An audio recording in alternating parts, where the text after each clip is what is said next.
Have you ever felt like everything inside you is crumbling, yet you can't name the pain?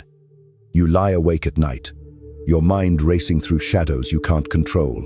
Your chest feels tight, not from panic but from a silence so heavy it's as if the world has turned its back on you. And perhaps, just perhaps, that silence isn't abandonment.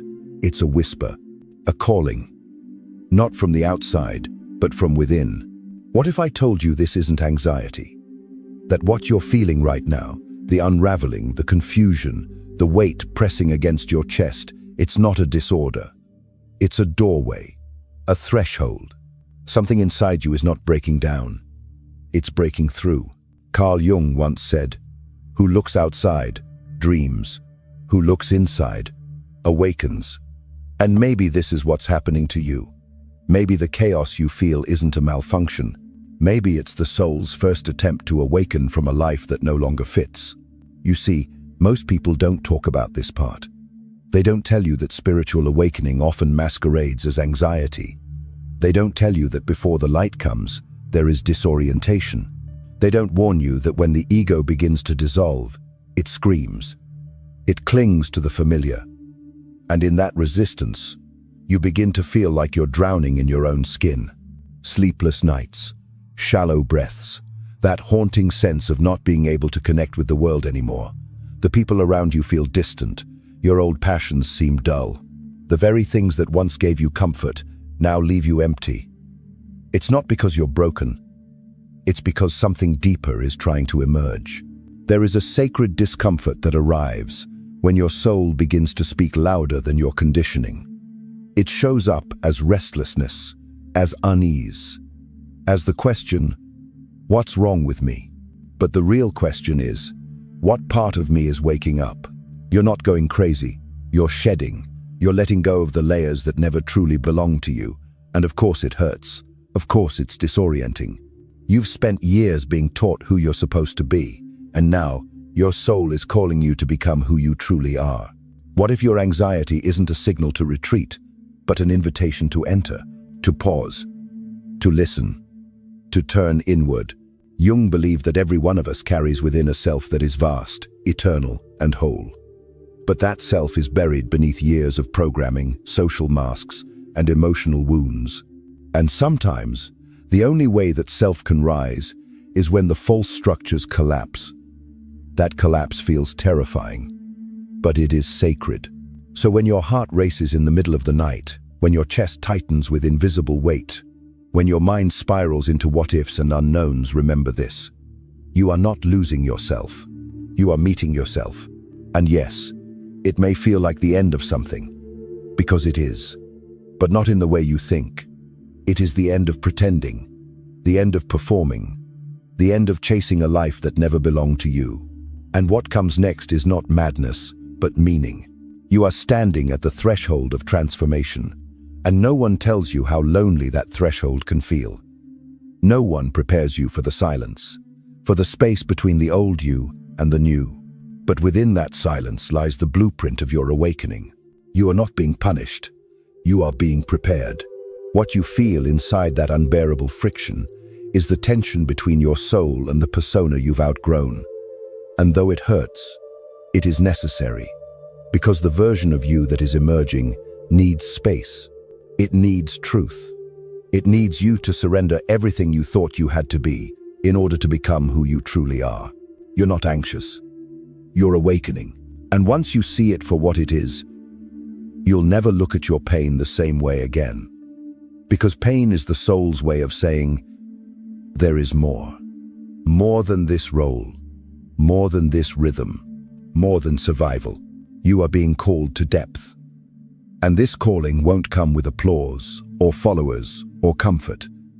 It comes with silence, with solitude, with the terrifying, beautiful realization that you must go inward, that the answers you seek are not in the next relationship, the next achievement, or the next escape, but in you. So, take a breath. You're not falling apart. You're falling inward.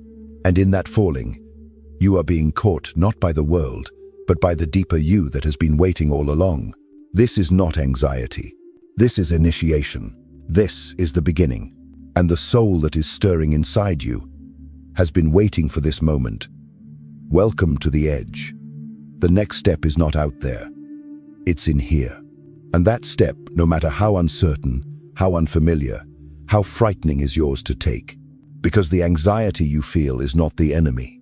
It's the knock at the door, and your soul is waiting for you to answer. Anxiety is not a malfunction.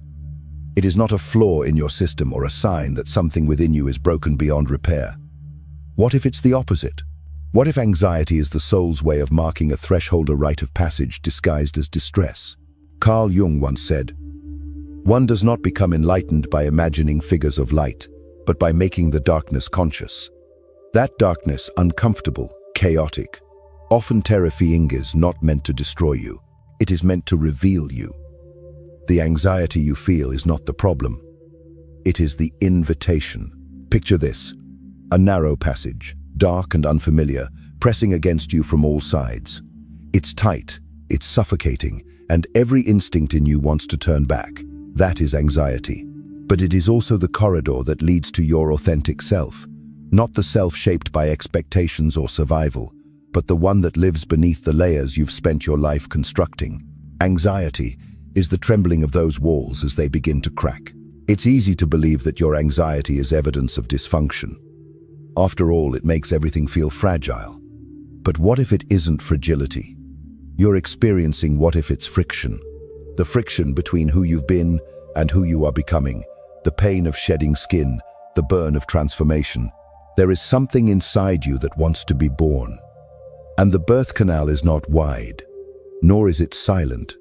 It contracts, it pressures, it feels like death before it feels like life. When you panic, when your chest tightens and your breath shortens, what's happening is not collapse. It's confrontation. The confrontation between your constructed identity and your soul's demand to be real. Your ego fears this. It will tell you to medicate it, ignore it, suppress it. But your soul whispers, go deeper. Jung called this the meeting with the shadow. The shadow is not evil, though it may carry what we consider dark. It is everything in you that you've denied, suppressed, hidden from the light of your own awareness. Your unspoken grief, your unresolved rage, your hunger, your intuition, your truth. When anxiety arrives, it's often because the shadow is rising. It's no longer content to be silent. It wants to be seen. That's why you feel overwhelmed, not because you are weak, but because the parts of you you've buried are resurfacing all at once. And they don't come as polite guests. They come as fire. They come as confusion. They come as a storm. But their message is always the same. Look here. Feel this. Don't turn away. Most people do. They numb. They distract. They flee into relationships, into work, into substances, into noise. Anything but stillness. Because stillness is where the shadow lives. But stillness is also where the light begins. The shadow is not your enemy. It is the doorway to individuation. Individuation is the process Jung described as becoming whole. Not perfect, not enlightened in some sterile, detached sense, but whole as in everything you are, integrated, the light and the dark, the seen and unseen, the self you present and the self you avoid.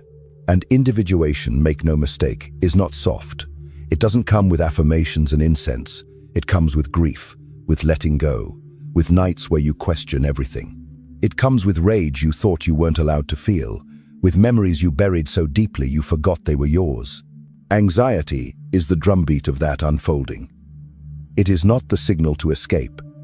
It is the signal to begin. This is why the modern world misreads anxiety so often. We try to fix it, manage it, silence it, when sometimes what it really needs is to be heard. Anxiety says, you are standing too far from yourself. It says, the life you're living doesn't fit the truth inside you anymore. It says, what you've denied is asking to come home. So sit with it. Not forever, not in suffering, but in willingness, in humility, in curiosity. Let the shaking teach you something. Let the unrest reveal what you've outgrown. Let the discomfort draw a map back to the part of you that remembers. And yes, this is mystical. It's not clean. It doesn't fit into bullet points or diagnoses. It's a territory you must walk through with open eyes and trembling hands. But it is yours. Every time anxiety flares, ask yourself, what is trying to be born in me right now? What old self is dying? What truth have I pushed so far into the dark that it now screams to be seen? This is not weakness. This is labor, and no birth is painless. But the moment you stop fighting it, the moment you allow yourself to feel rather than flee, to listen rather than label, something extraordinary happens, a shift, a breath, a crack of light through the fear. And in that light, you may start to see the shape of who you really are. Not the role, not the mask, but the presence beneath it all. If you are in that space right now, if your heart races for no reason, if you feel like something is ending but you don't know what, if your days feel blurry and your nights are filled with shadows, stay. Don't run. The thing you've been seeking is not somewhere else. It's not after the storm. It is the storm. It is within the tremble, the unraveling, the not knowing. It is here, in this exact moment of disarray, that the soul speaks its first full sentence. It says, "Welcome. You are not lost. You are crossing over. So let yourself cross. Let the old die. Let the truth rise. Let the shadow lead you home. Because anxiety is not the edge of your sanity. It is the edge of your new life. And the part of you that is waking up already knows the way. You're not exhausted because you're weak. You're exhausted because you're resisting something ancient inside you that's asking to emerge. This is the battle between the ego and the self. And it doesn't happen outside of you. It happens in your chest, in your mind, in the quiet hours when nothing feels right anymore and you can't explain why. The ego is terrified of change. It clings to what it knows. Structure, identity, logic, certainty. It wants control because control feels safe. It wants clarity because ambiguity feels like danger. It wants to keep you tethered to the old version of yourself even if that version is hurting you, because at least it knows the rules there. But the self doesn't play by the rules. The self is not a fixed idea. It is not interested in safety or convenience. The self is the vast, mysterious force within you that has no name and no need for validation. It is the deeper current that knows who you really are and who you are becoming. And when it begins to stir, everything built by the ego starts to crack. That's why your routines feel hollow. That's why the conversations you used to enjoy suddenly seem forced. That's why you feel disconnected from things that once defined you. You're not broken. You're breaking through. And the ego hates that. When the ego senses its grip weakening, it fights harder. It fills your mind with doubts. It whispers things like, "What's wrong with you? You're falling behind. You're not enough." But those thoughts aren't truth. They're defense mechanisms. They're the dying breath of a structure that can no longer hold your expansion. The ego will do anything to pull you back into the known. But the self is already moving forward. That's why you feel torn. You're not just tired, you're in transition. If you've started to feel a sudden pull away from shallow relationships, if your tolerance for small talk is disappearing, if solitude has begun to feel like home, even when it's lonely, if your dreams are becoming vivid, symbolic, even haunting, if your intuition is louder than ever, and logic no longer calms your fear, these are signs. Signs that the self is awakening. Signs that your soul no longer accepts a life of surface. Signs that something deeper is being born inside you, and it refuses to be silenced. Spiritual awakening rarely looks like what we think it will. It doesn't come with clarity and peace at first.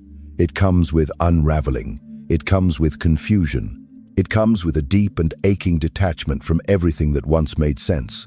You may feel like nothing fits anymore, like you're standing between two lives and belong to neither, like you're shedding a skin that has no replacement yet.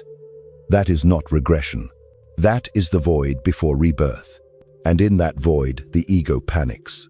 It will try to rebuild old structures. It will try to drag you back into old relationships, old roles, old habits that feel familiar. even if they're unfulfilling. But don't mistake familiarity for alignment. Don't confuse comfort with truth. If you're feeling this inner divide, this sacred tension, know that you're not going backward, you're not breaking down, you're breaking free. Jung understood this well. He knew that the path to the self was not paved with logic or linear steps. He wrote, "You cannot awaken a soul through reasoning. Only through collapse can the soul finally rise." And this collapse, this undoing, is not your failure. It is your invitation. You are being dismantled to be rebuilt. And that rebuilding doesn't happen in a day. It doesn't come with a guidebook or guarantees. It comes in waves. One moment you'll feel clear, aligned, alive. The next, you'll feel lost, afraid, questioning everything. That's okay. That's the rhythm of transformation. You are moving through layers of conditioning that took a lifetime to build. They won't dissolve without resistance. But you're doing it, even in the doubt, even in the silence, even when you feel like you're doing it wrong. This path is not meant to be understood by the world. It's not meant to be validated by those still living from the surface. It is an inner journey, and its markers are invisible to the outside eye. But if you recognize these signs in yourself, you're not alone. If your soul has gone quiet because it no longer wants to scream over the noise, if your heart no longer responds to empty praise or borrowed dreams, if your body tenses when you betray your truth, even in small ways, then you are in the process. You are in the battle. You are on the edge of something irreversible. The ego will tell you that you're losing your mind, but the self is showing you that you're finally beginning to find it. So, if you're still here, if these words feel like something you've never been able to say out loud, but have felt all along, leave a single dot. Not to prove anything, not to be seen, just to remind yourself, I'm not alone. This is the battle between ego and self, and you are not here to win it. You are here to surrender, not to weakness, but to truth, not to passivity, but to presence, not to fear, but to the depth of what you are. The self does not shout. It waits. It waits for the moment when your striving stops, when your masks crack, when your logic fails to explain the ache. And then, in the stillness, it speaks. And what it says is not something the mind can grasp, but the soul will recognize it like a forgotten language, a truth older than your name. You were never meant to stay the same. You were never meant to live inside a version of yourself built only for survival. And when that version begins to collapse, do not run. Do not rush to fix it. Let it fall. Let the self rise. Because the battle between ego and self is not a war to be won. It is a tension to be endured. And when the ego finally steps aside, the self will not arrive with noise. It will arrive with presence. And in that presence, you will remember who you were before the world told you who to be. There comes a moment quiet, often unnoticed, when you realize something has shifted. Not dramatically, not with fireworks, but in a way so deep and irreversible that nothing around you feels the same anymore. This is what life feels like after awakening. You no longer need to prove yourself. You no longer need to be seen, chosen, or approved. The things that once made you anxious, the silence, the unknown, the solitude, feel like sacred spaces. You begin to understand that your worth was never something to be earned. It was something to be remembered. You don't chase meaning. You notice it. You begin to witness synchronicity everywhere. Patterns that used to be dismissed as coincidence now feel like whispers from a deeper intelligence, a conversation at the right time, a book that finds you, a stranger's words echoing something you felt but couldn't articulate. Life no longer seems random. It feels aligned, even when it's uncertain. What once terrified you now feels like guidance. The emotions that used to paralyze you become teachers. The anxiety that once kept you awake is now a signal not of danger, but of inner truth, trying to speak. You've crossed the threshold, and though you still feel everything deeply, you no longer resist what you feel. You've stopped needing. You simply are. And in that being, something miraculous occurs. You no longer live for the gaze of others. You live from the gaze within. You stop asking, do they see me? And start asking, do I see myself? This is not healing. This is rebirth. Healing is what we do when something is wounded. Rebirth is what happens when something entirely new emerges. And you are not who you used to be, not because you changed your habits, your job, or your surroundings, but because you remembered the part of you that existed before the world taught you to forget. Your voice feels different now. Calmer, more grounded. You no longer speak to be heard. You speak because you have something true to say. Or, sometimes, you choose silence because you have nothing to say, but because silence itself is finally enough. You begin to live in moments instead of measures. You feel at home in your own presence. You no longer fill space to feel real. You are real, regardless of who's watching. And perhaps the greatest shift of all, you stop asking what's next and start noticing what's now. You stop trying to become and start allowing yourself to be. And that's where you realize you were never meant to be fixed. You were meant to be found. Carl Jung once wrote, "The tree that reaches to heaven must have roots that touch hell." And you know this now not as a metaphor, but as a lived truth. You've been there. To the underworld of your own psyche. You've faced the collapse, the shadow, the silence. You've lost identities, let go of false safety. You've sat in the ache of your own becoming. And now, something new is growing. Not a version of you built on approval or protection, but a self rooted in truth. A self that doesn't shine to impress but to illuminate. A self that doesn't seek the light because it has become the light. You've gone down far enough to rise without fear. This new life may be quieter. It may have fewer people, fewer performances, fewer distractions, but what it has is depth, clarity, presence. And from here, you live differently. You choose differently. You forgive more easily, not because others deserve it, but because you no longer wish to carry what is not yours. You move more slowly, not because you lack direction, but because you finally trust the pace of your soul. You become your own anchor, and that changes everything. So, if this journey resonates, if these words feel like your reflection before you even spoke them, know this: you are not broken, you are not alone, and you are not lost. You are awakening. And in this awakening, your life will never look the same, but it will finally feel like yours. If this video has spoken the words you couldn't find, if it has made you feel seen without needing to explain yourself, share it. Not to spread a message, but to send a signal to someone else lost in the dark. Let them know. They're not crazy. They're not too sensitive.